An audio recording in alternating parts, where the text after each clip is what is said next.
Hi friends, this is Swapna. Welcome back to our channel smart Telugu house wife. ఈరోజు వీడియోలో హెల్దీగా నేను అసలు నూనె యూస్ చేయకుండా చేసుకున్నటువంటి paneer vegetable fried rice recipe మీతో ఇవాళ వ్లాగ్లో షేర్ చేస్తాను. చాలా అంటే చాలా టేస్టీగా ఉంది అండ్ హెల్త్ కూడా చాలా మంచిది. దీని బెనిఫిట్స్ అన్నీ కూడా మీతో షేర్ చేస్తాను.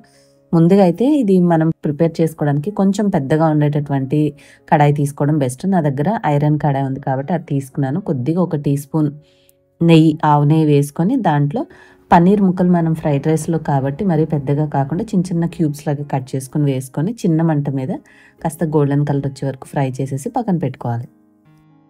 పన్నీర్ మనకి ప్రోటీన్ కాబట్టి ఒక బ్యాలెన్స్డ్ మీల్ లాగా మనం కూర వండుకోకపోయినా కూడా అన్నంతో చేసే ఫ్రైడ్ రైస్ ఒక బ్యాలెన్స్డ్ మీల్ వచ్చేలాగా కంప్లీట్గా అన్నీ యాడ్ చేసుకుంటాము. 1 బై 1 మీకు నేను ఏమేమి వెజిటేబుల్స్ వేస్ట్ చేస్తాను అనేది చూపిస్తాను. ఇగోండి, మన పన్నీర్ ముక్కలు చక్కగా ఫ్రై అయిపోయినాయి. తీసేసి పక్క ప్లేట్లోకి పెట్టేసుకుందాము. గరిటె అలాంటివి యూస్ చేస్తే ముక్కలు అనేవి విరిగిపోతాయి కాబట్టి వీటిని ఫ్రై చేసుకోవడానికి నేను సిలికాన్ స్పాచులా అయితే వాడాను. అది సాఫ్ట్గా ఉంటుంది కాబట్టి ముక్కలు అనేవి చితికిపోకుండా చక్కగా నీట్గా ఫ్రై అవుతాయి. ఇప్పుడు దీంట్లోకి సన్నగా తరిగినటువంటి పచ్చిమిర్చి, ఉల్లిపాయ వేసుకుంటాను. మీరు కావాలంటే ఉల్లిపాయలని స్లైసెస్ కంటే పొడుగ్గా కూడా కట్ చేసుకోవచ్చు, మీ ఇష్టాన్ని బట్టి. నాకు చిన్నగా ఉంటేనే ఇష్టం కాబట్టి నేను చిన్న చిన్న ముక్కలుగా కట్ చేశాను. అండ్ రీసెంట్గానే సూపర్ మార్కెట్లో తెచ్చాను ఈ చిన్న చాక్ అనేది.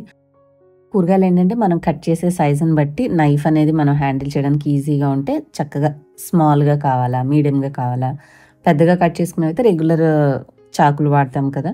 సో ఇవన్నీ కూడా మ్యాటర్ అవుతాయి. ఎందుకంటే పని చేయడమే కాదు, పనిని స్మార్ట్గా తక్కువ టైంలో క్విక్గా మనకు కావాల్సిన అవుట్పుట్ రావాలంటే దానికి వాడేటటువంటి వస్తువులు కూడా పర్ఫెక్ట్గా ఉంటేనే అవుతాయి. సో చూసి ఒక 55-60 రూపీస్లో తీసుకున్నాను అనమాట. బాగుంది, ఇట్ ఈస్ వర్త్ బయింగ్ అనిపించింది నాకు. ఇంకా మళ్ళీ మరొక స్పూను నెయ్యి వేసుకున్నాను. నెయ్యి వేసుకుని దీంట్లో ఈ పచ్చిమిరపకాయలు అలాగే ఈ ఉల్లిపాయలు కూడా వేసుకున్నాను. మీరు చిల్లీ సాస్ వాడేటట్టయితే పచ్చిమిరపకాయలు వేసుకోకండి. నా దగ్గర చిల్లీ సాస్ ఉన్నా కూడా నాకు పచ్చిమిర్చితోటి వచ్చే ఘాట్ అయితేనే ఇష్టం, అందుకని చెప్పేసి అవే యాడ్ చేసుకున్నాను. తర్వాత మన దగ్గర స్వీట్ కార్న్ కూడా ఉంటే కొన్ని పచ్చివే ఉడకబెట్టినాయి కదా, నార్మల్ స్వీట్ కార్న్ తీసుకున్నాను. అండ్ ఈ బీన్స్, ఫ్రెంచ్ బీన్స్ అంటాం కదా, ఇవి మనం డైరెక్ట్గా ఫ్రై చేసుకుంటాం కాబట్టి ఉడికించకుండా కాస్త సన్నగా కట్ చేసుకుంటే క్రిస్పీగా బాగుంటాయి. అండ్ మనం తినేటప్పుడు కూడా పచ్చివాసన లేకుండా చక్కగా ఫ్రై అవుతాయి. ఇంకా నేను క్యారెట్ కూడా అలాగే చిన్న ముక్కలుగా కట్ చేశాను. అండ్ ఇంకొక ఆనియన్ ఏంటంటే తినేటప్పుడు మంచికి బాగుంటుందని చెప్పేసి సగం మాత్రం యూజ్ చేశాను, సగం అయితే సైడ్కి పెట్టుకున్నాను అనమాట. ఇంక ఇప్పుడు స్వీట్ కార్న్ అలాగే ఈ బీన్స్ అన్నీ కూడా వేసేసి కొంచెం లో ఫ్లేమ్లో ఫ్రై చేసుకోవాలి. ఈ ఫ్రైడ్ రైస్ చేసేటప్పుడు ఏంటంటే మ్యాక్సిమం వెజిటేబుల్స్ అన్నీ కూడా నీట్గా కట్ చేసుకుని వీటికి అవి సపరేట్గా బౌల్స్లో పెట్టుకున్నాం అనుకోండి, అసలు 5 నిమిషాలు అయిపోతుంది మనకి. స్టవ్ దగ్గర ఎక్కువసేపు కూడా అవసరం లేదు. నెయ్యి కానీ నూనె కానీ వేసుకున్నామా, అది వేడెక్కగానే ఇవన్నీ ఫ్రై చేసుకున్నామా, టాసింగ్ చేసుకుంటాం అంటారు కదా. సో అలా చేసుకొని ఇమీడియట్గా రైస్ యాడ్ చేసుకుని కావాల్సిన ఫ్లేవర్స్ యాడ్ చేసుకోవడం, ఒక 2 నిమిషాలు ఉంచడం, దించేసేయడం, అంతే. చాలా క్విక్గా అయిపోతుంది. కాకపోతే ఈ కట్ చేసుకునేదే మనకు కావాల్సిన ప్రాసెస్ అయితే ఉంటుందన్నమాట, అంతే. సో ఇప్పుడు ముక్కలకి చూసుకొని సరిపడినంత వాటికంటే కూడా ఇంకొంచెం ఉప్పు అయితే ఎక్కువ వేసుకుంటాను, ఎందుకంటే మనం తర్వాత వేసే అన్నానికి కూడా సరిపోవాలి కాబట్టి.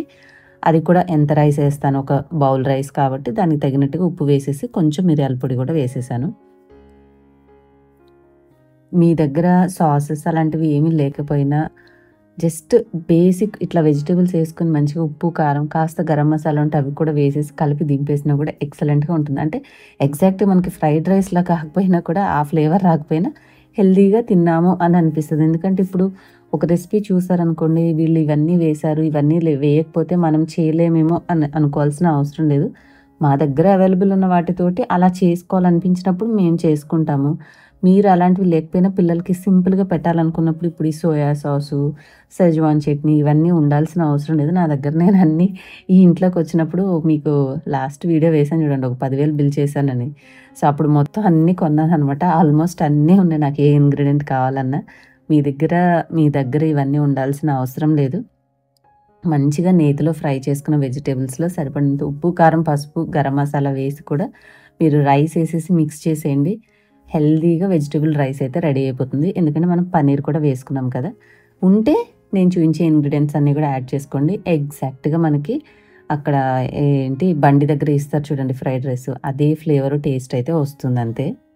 ఇంకా నేను ఇవన్నీ వేసేసిన తర్వాత మాడిపోతుందని కొంచెం మంట తగ్గించాను. ఇమీడియట్గా ఇవన్నీ ఇట్లాగా మిక్స్ చేసుకున్నాక రైస్ వేసేసుకుంటే సరిపోతుంది. దీంట్లోనే వెనిగర్ కూడా వేసుకోండి. నా దగ్గర నిమ్మకాయలు రెడీగా ఉన్నాయి. సో పైనుంచి నిమ్మరసం వేసుకోవచ్చు అని చెప్పేసి నేను దీంట్లో వెనిగర్ వేయలేదు. కాస్త వెనిగర్ కూడా వేసుకుంటే టేస్ట్ బాగుంటుంది.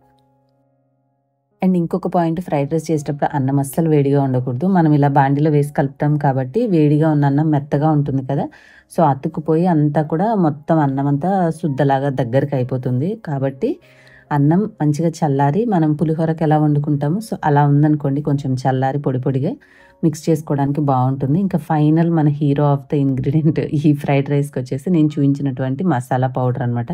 అది ఎక్కువ కూడా వేయను, ఒక పావు టీ స్పూన్ అంతా, జస్ట్ ఆ ఫ్లేవర్ కోసం మాత్రమే వేస్తాను. వేసేసి అన్నీ మంచిగా కొంచెం మంటని మీడియం టు హై ఫ్లేమ్లో పెట్టేసి ఒక్క నిమిషం పాటు కలిపేసి స్టవ్ ఆఫ్ చేసేయండి. ఇన్స్టెంట్గా మంచిగా గుమగుమలాడుతూ, మనకు అసలు బయట ఎందుకు తింటాంరా బాబు అనిపిస్తుంది, మన ఇంట్లో మన చేతులతో చేసుకుంటే అంత టేస్టీగా కుదురుతుంది. మంచిగా ఎంజాయ్ చేయండి. డయాబెటీస్ ఉన్న వాళ్ళైనా, షుగర్ అదే అన్నం వద్దు అనుకునే వాళ్ళు కూడా ఇలాంటి పద్ధతిలో చేసుకుంటే వెజిటేబుల్స్ నుంచి ఫైబరు, పన్నీర్ నుంచి ప్రోటీను, రైస్ నుంచి కార్బోహైడ్రేట్స్ అండ్ మంచిగా ఫ్లేవర్స్, నూనె వేయకుండా నెయ్యితో చేసాం కాబట్టి మీకు హెల్తీగా కూడా ఉంటుంది. సో ఇలా వంట మాత్రమే కాకుండా దాంట్లో సైంటిఫిక్ పాయింట్స్ కూడా తెలుసుకున్న మీతో చెప్తూ షేర్ చేస్తుంటాను కాబట్టి డెఫినెట్గా మీరు హ్యాపీగా నేను చూపించిన రెసిపీస్ని ట్రై చేయండి. ఇబ్బంది ఏం లేదు, మంచిగా కడుపు నిండా తినొచ్చు. మీకు తొందరగా ఆకలి కూడా అనిపించదు. బాక్స్లోకి తీసుకెళ్ళినా కూడా అన్నం కూడా ఏం పాడవదు, చాలా బాగుంటుంది టేస్టీగా. మధ్యాహ్నానికి కూడా తినొచ్చు. చూడ్డానికి సింపుల్గా ఉంది కదా ప్రాసెస్, అప్పటికప్పుడు కొన్ని కట్ చేసి వేసేసుకోవడం, కానీ హెల్దీగా ఉంది ప్రాసెస్ అనేది. తిన్న తర్వాత మీకు ఫిల్లింగ్గా ఉంటుంది, ఆరోగ్యానికి కూడా మంచిది. కాకపోతే కొంచెం మనకి బాక్స్లో పెట్టుకెళ్ళిన వాళ్ళు ఇలా డ్రైగా తినలేరు కాబట్టి మీరు సైడ్గా చేసుకోగలిగితే గ్రేవీ ఏదైనా చేసుకోండి, లేదంటే అట్లీస్ట్ కాస్త పెరుగన్నా బాక్స్లో పెట్టుకొని వెళ్ళి పెరుగు మిక్స్ చేసుకుని తిన్నారనుకోండి, కడుపు మంచిగా నిండుతుంది. అండ్ పెరుగుతో కూడా మళ్ళీ మనకి ప్రోటీన్ అనేది యాడ్ అవుతుంది. సో ఫైనల్లీ నా యొక్క యమ్మీ హెల్దీ ఫ్రైడ్ రైస్ అనేది రెడీ చేసేసి ప్లేటింగ్ చేసేసుకున్నాను. ఆనియన్ దానిపైన నిమ్మరసం పిండుకొని తిన్నామంటే కడుపు నిండా హాయిగా ఉంటుంది. మంచి డిష్, మీరు కూడా తప్పకుండా ట్రై చేయండి ఈసారి మీకు కుదిరినప్పుడు. ఒకవేళ మీరు ట్రై చేస్తే మాత్రం మీరు తయారు చేసిన పిక్ని నాతో ఇన్స్టాగ్రామ్లో షేర్ చేయండి. ఏమైనా ఉంటే అప్పటికప్పుడు నేను స్టోరీస్లో పెడుతూ ఉంటాను. అండ్ మన వాట్సాప్ ఛానల్ని కూడా ఫాలో చేయండి. అండ్ వాట్సాప్ నెంబర్ సేవ్ చేసుకోండి, స్క్రీన్ మీద ఉంటుంది. ఎప్పుడన్నా నేను వీడియోస్ పోస్ట్ చేయంగానే దాంట్లో స్టేటస్లోనూ అలాగే మీకు నోటిఫికేషన్ వస్తుంది కాబట్టి మిస్ అవ్వకుండా ఉంటారు. సో ఎలా ఉంది ఇవాళ రెసిపీ, బాగుందా? హాయిగా చేసుకొని మంచిగా ప్రశాంతంగా నేను ఒక్కదాన్నే తింటున్నాను. ఎందుకంటే ఈరోజు కొంచెం నాకు హెల్త్ బాగాలేదని చెప్పేసి మా హస్బెండ్కి లంచ్ అయితే ప్రిపేర్ చేయలేదు. నేను కాబట్టి నాకు లాస్ట్లో ఈ విధంగా సింపుల్గా అయిపోయేలాగా చేశాను. ఈవెన్ బ్యాచిలర్స్ అయినా కూడా చేసుకోవచ్చు, యూజ్ అవుతుందని చెప్పేసి మీతోటి ఈ రెసిపీని అయితే షేర్ చేశాను. ఈ సింపుల్ రెసిపీ అండ్ ఇవాళ వీడియో మీకు నచ్చితే లైక్ చేసి షేర్ చేయండి. కొత్త వాళ్ళైతే సబ్స్క్రైబ్ చేసుకోండి. మరొక వీడియోలో మళ్ళీ కలుద్దాం. Bye. Thank you all for watching.